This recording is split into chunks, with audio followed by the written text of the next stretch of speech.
Anybody know where that's from? Yeah. Yentl. You're a crowd, of course. We know our barber. It's such a powerful conveying of grief that the character is feeling right after losing her father. In the movie, if you remember, or have never seen it, Yentl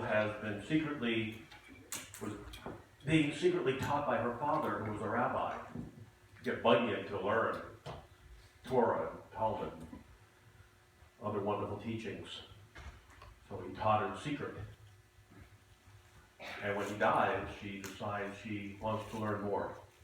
And she dresses up as a boy, and she goes and finds the yeshiva so she can study. And that song happens as she is making her journey in the night with only a candle. And in the middle of her grief, she says, "The night is so much darker, the wind is so much colder, the world I see is so much bigger now that I'm alone." The death of a loved one is one of the most profound journeys we can ever take. The brilliant writer Margaret Mead wrote a piece that goes, "When a person is born, we celebrate. When they marry, we jubilate. But when they die, we act as if nothing has happened."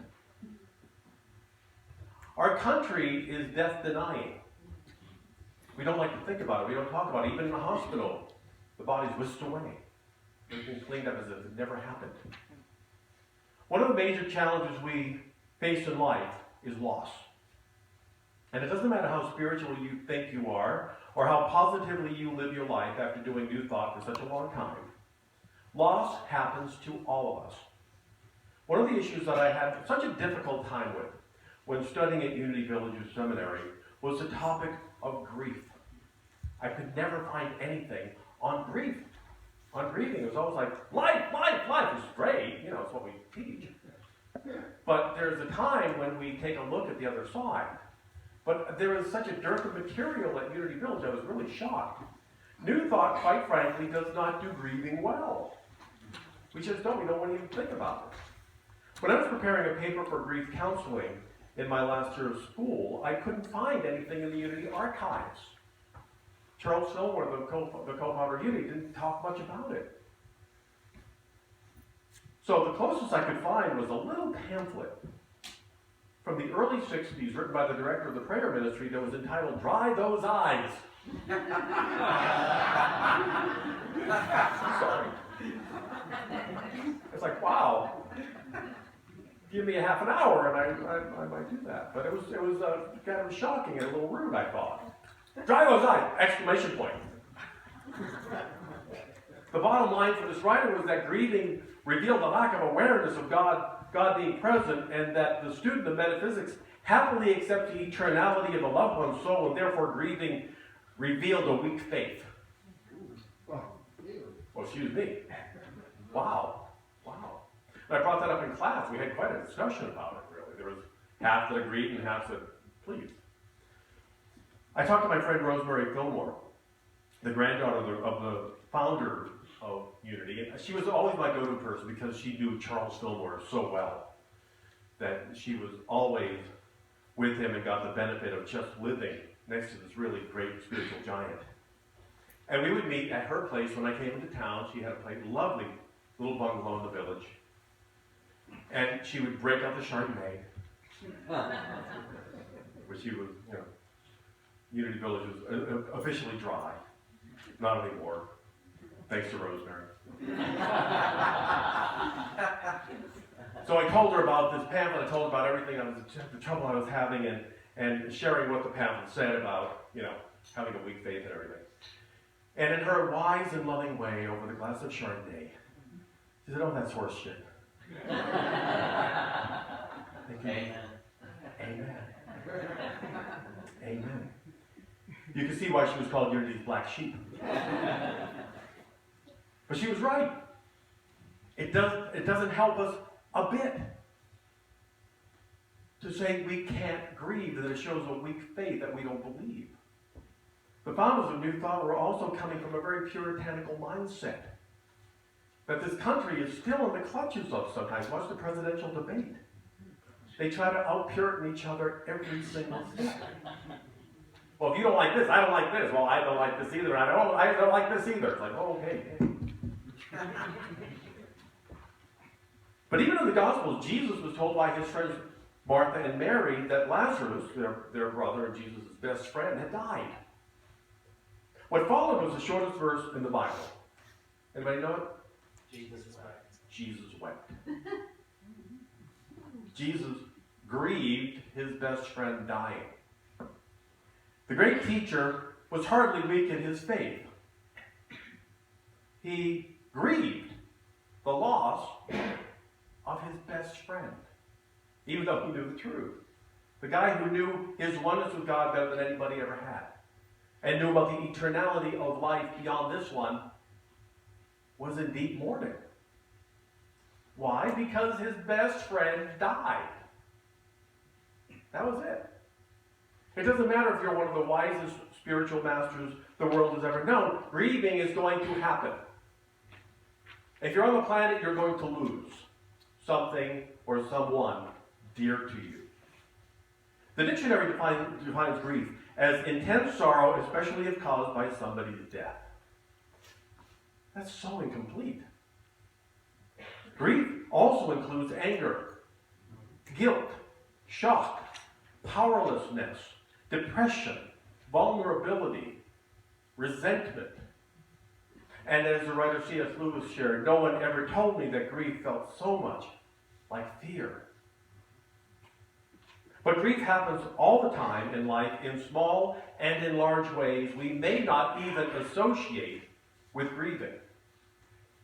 For example, we move and we lose contact with dear friends for years or maybe forever. That's grieving. We grieve that. Even if we're going somewhere wonderful. Or we don't get a job we knew we were perfect for. You auditioned for something and said, oh my gosh, that was perfect for me. You see who got it, you go, oh my gosh. Or you're not promoted for a job and you say, look who they gave it to. How? We grieve. An accident or surgery results in the loss of a body part or one of your senses. Deep grieving goes on there. We get older and a body or mind doesn't work the way it used to. A minister I knew and admired so much said to me about a year before she made transition, Paul, I know we don't believe this officially. She looked around. I know we don't believe this officially, but old age is hell.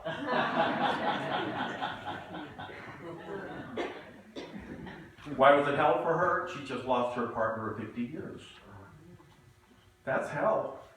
That's grieving. That's the valley of the shadow. If you were very pretty or handsome, the aging process may result in not looking the way you used to, and therefore people don't look at you the way they used to, or maybe they don't look at you at all.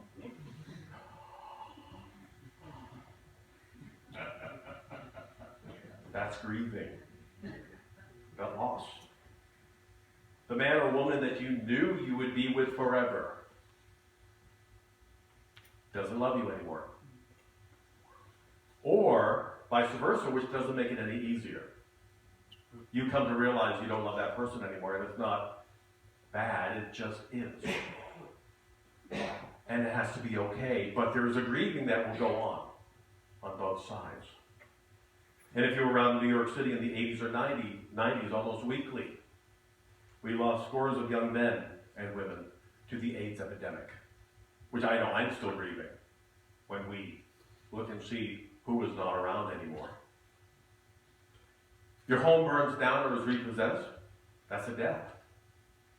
Your mom doesn't recognize you anymore, that's a death. Your beloved pet who was more family to you than maybe anybody in your family ever was, dies. And there's a deep grieving that goes on. So many ways that we grieve in life. These are just a few. Even recovering from an addiction that was a loss to us because it was a way that we had of handling an extraordinarily tense and sometimes overwhelmingly terrifying state of being here on the planet. The addiction let us escape from that intense feeling. We learned that pain could be managed for a time by blotting out what was going on chemically. But then we soon realized it was temporary at best, and we needed more to have that feeling. So that didn't work.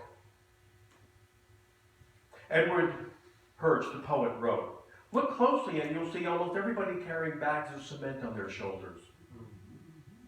That's why it takes courage to get out of bed in the morning and climb into the day."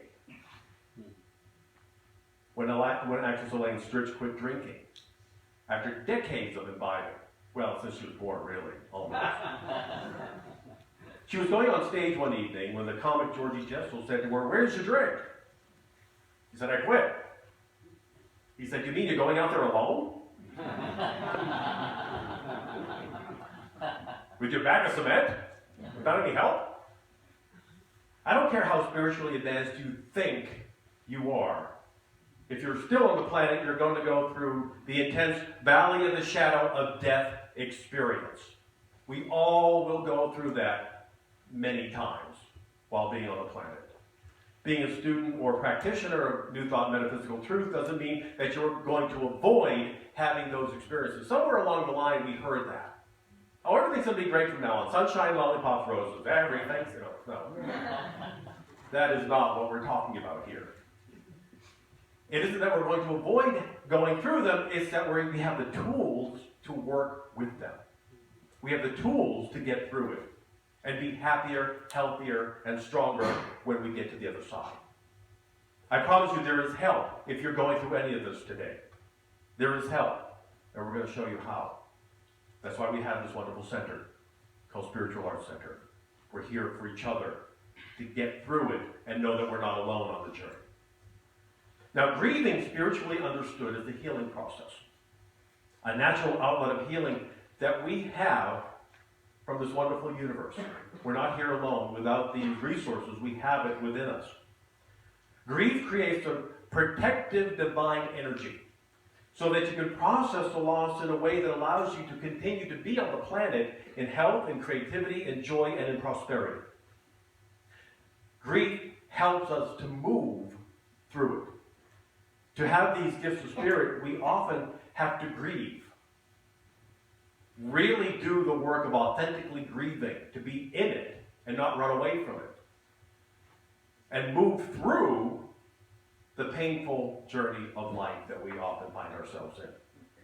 What they mistakenly call a weakness or emotional failing is actually a spiritual gift or power that brings wholeness into our lives, into our minds, our bodies, and into our living daily.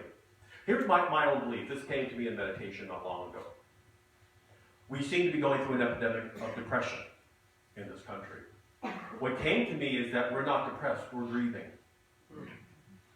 We're grieving in our lives, and it has depression-like energy, but we are not doing the grief work we need to do to move through it. So if you find yourself in depression, I invite you to do some meditating, do some writing later, and ask yourself, is this grief? A good technique is to write with your opposite hand, your non-dominant hand. It's just write, am I grieving, and let your subconscious come out through your non-dominant hand, whichever one it may be. And see what comes out. You may be very surprised to see what's happening in your life. So the first thing we have to remember as we continue to move through this grieving process, and we do move through it. We are moving through, we're not living there. It may feel like we're living there for a long time, and it may take a little while to process, but you are continuing to move through it as you do it. It may take a month, a year, 3 years, or 5 years. You have to be okay with it, because that's how long it's going to take you. We incorporate loss into our fabric of our bodies, our minds, and our lives. We do not get over loss. Do we understand that? You don't get over losing a part of who you are, or losing a part of what you've been through. Never allow anybody to tell you that to get over losing a part of your soul. Don't allow that to happen. It's not theirs to say. It's a very deep part of your identity as a child of God, as you are. What we're here to do is to embrace the stars. To know that we are, if you have been abused as a child, you don't lose that. You don't get over that. You incorporate it and you let it work for you. You let the scars remind you that you're powerful, that you lived through it. So you don't get over it, you incorporate it, and it becomes a very part of your fiber. It becomes a part of who you are. I worked in the silent unity telephone prayer ministry for a few years, and things I heard there were hair-raising sometimes. And I would always hold the person and see that whatever scars they had were not leading their lives anymore. My job was to see them and to hear them as the child of God they were. Well, one evening, a young guy called with a list of prayers. That happens sometimes. I got a whole list. You ready? So I write them all up. For him, work was tough. His girlfriend had broken up with him. He wasn't feeling well. His dog died. Money was tight. He was always tired. Hold on, let me write this down. Now, what came out of me next was not me, it was Spirit. Because I had no idea this was coming. I was just getting ready to pray. And it came out of my mouth without me being a part of it. And what came out of my mouth from God was, you know it's okay to grieve our pets. He didn't ask really for anything specifically, but it just came out of my mouth. And there was silence on the other end for a while. And I thought, how do I know he hasn't? Where did that come from? I'm not supposed to say that. Did anybody see? I'm not supposed to be counseling. What's going on? All of a sudden, he starts crying. I mean, wailing. Crying. I mean, he couldn't even breathe. And he could say, I'm so sorry, I'm sorry. I said, look, don't apologize. It's good. This is coming out. God is supposed to share through me what you needed to hear, apparently. So eventually he catches his breath. He says, I'm so sorry that came out. It just came out of me. I don't know. It just came up and out. He said, my ex-girlfriend told me it was stupid to grieve my dog. He said, it was just an animal. Get over it.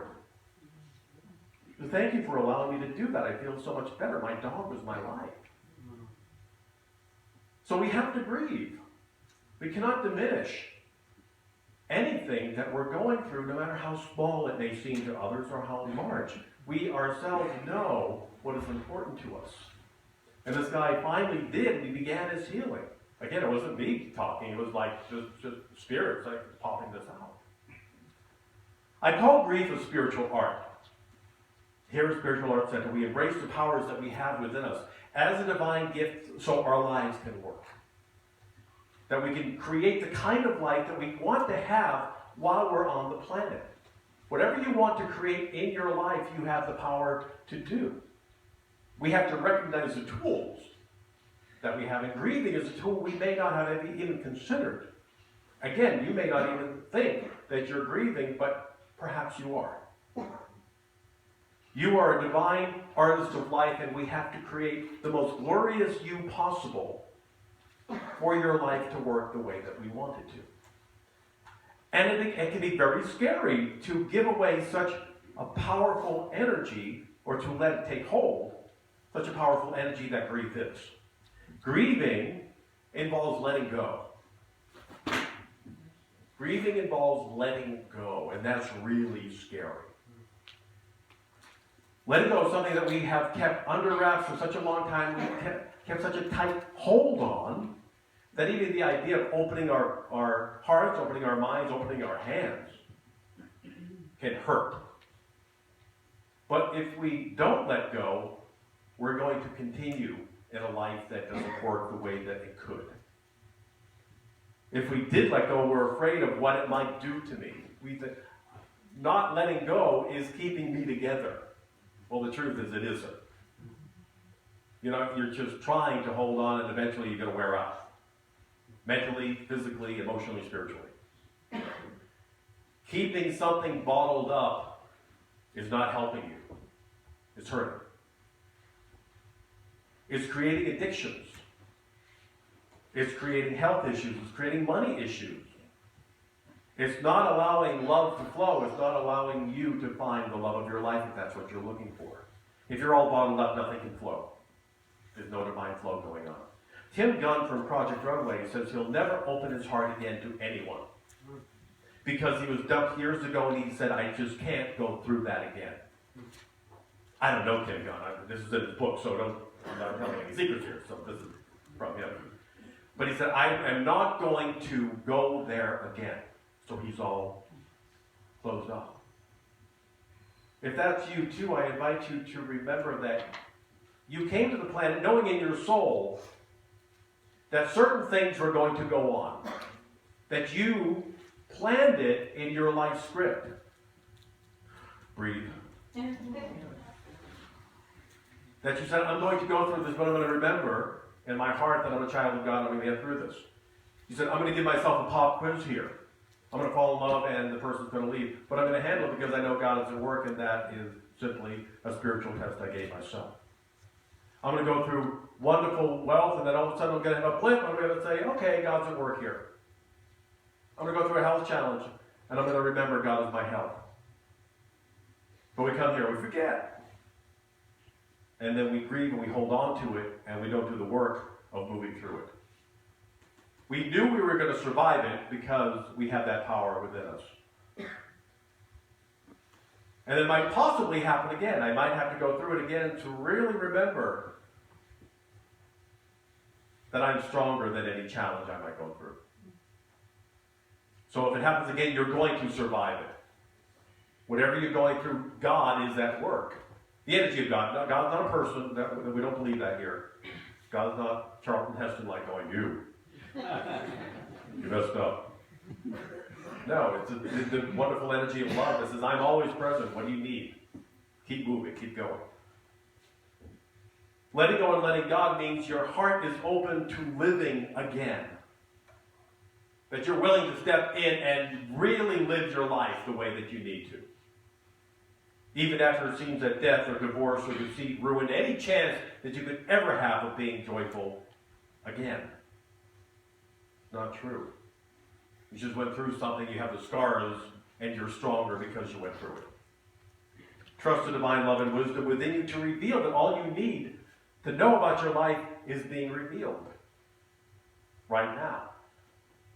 And it will happen. Keep knowing that, and going through grief makes it feel like everything's shut down. It's just a curtain. It's a curtain we've drawn around ourselves so we can heal. And the healing work is being done as you allow it to be done through you. So let go of the incorrect idea that you'll never find love again, that you'll never feel joy, that you'll never be hired by anybody again, that you'll never be healthy again. Allow the powerful protective energy of God's love to take care of you. Allow it to happen. Allow yourself to feel what you're going to feel. Begin today by being good to yourself. That's the first step. Be good to yourself. Be kind to yourself. Know that grieving is a process, and it's okay wherever you are in it. And if somebody is not there with you and that doesn't understand it, bless them, let them be where they are, but you go do your work and do what you need to do. Pamper yourself. Pamper yourself when you feel scared or vulnerable or anxious or defeated. It's just a valley of the shadow. Again, it's a shadow. It's not the real thing. It's just a shadow that you're going through. Talk with others. Join a grief group. Join a spiritual group. Talk to a counselor that you trust or somebody in the New Thought community. Don't share with people who are going through their own thing and don't have time or the patience, or that you're scaring them too much. Let them be. Let them do their own healing work. Pray with our chaplains after the service. It's very powerful. They'll be upstairs. One-on-one, just share with them, and they hold that light. Sharing is so healing. Just being heard is healing. Get a journal and have a grief journal. Write everything out. Put it away, and then look back on the journey months later and see how you got there. Get massage, get Reiki treatment. Do something powerful for your body. Treat yourself the way that you would treat someone you love most in the world. Take care of yourself as much as you would that person. Turn to the power of peace and joy within, even if you don't feel any of these things yet, and allow it to heal you. You may not feel the joy or the inclination to want to do that, but let it unfold. Know that it's there is just being under lock and key just for a little bit. until you're ready for it. Now, when Jesus stopped crying, he turned within and thanked God for the power within him to bring forth the healing that he needed. He yelled loudly, "Lazarus, come out!" And he came out, looking like a zombie, looking like a mummy, but he came out of the... What does this mean spiritually for us? It means that we need to affirm loudly sometimes that life is still present. We do the grieving, we move through the grief, and then we bring the energy up again and say, God's energy is here for me today. And I need to move forward. Life needs to move forward in whatever way works for me today. Whether that's meeting with friends, letting them take care of me, pampering myself, whatever it is that I need to do is good. But I need to do it powerfully, and I need to do it with joy as much as possible. He said, Lazarus is just sleeping. Your dream is just sleeping. What you went through is a healing process. But the good is still here. Just sleeping, it's just within you, being very quiet on a low pilot light perhaps. But it's still alive and waiting for you to kick it up into a full flame when you're ready. I need to call that into my life when I am ready for it to happen. And remember, those who you love, who are no longer on this side, are still alive. They're in invisible form.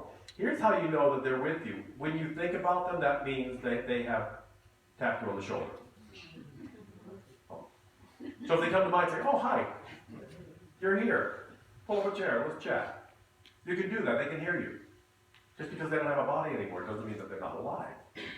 They're just invisible to our senses at the moment, and that's all that means. Of course, we being on this side, we're the ones who are suffering and going through the grief. They're out of body, they can see you, they're fine, they're enjoying their life on the other side, knowing that you're there. They didn't die. They just made transition. They speeded up their form, and we can't see them anymore.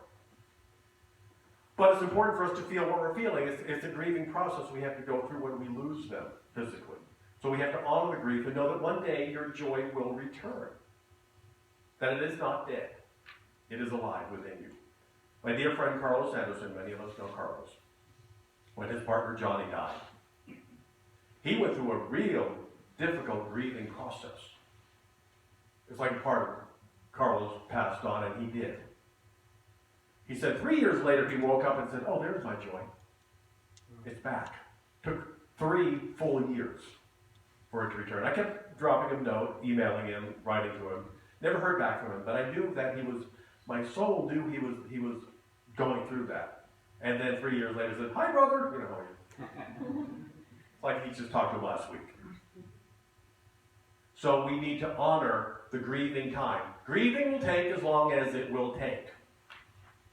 Your job is just to be with it, to let it happen, and to know you are on the right healing path. So don't rush it. Be present with it.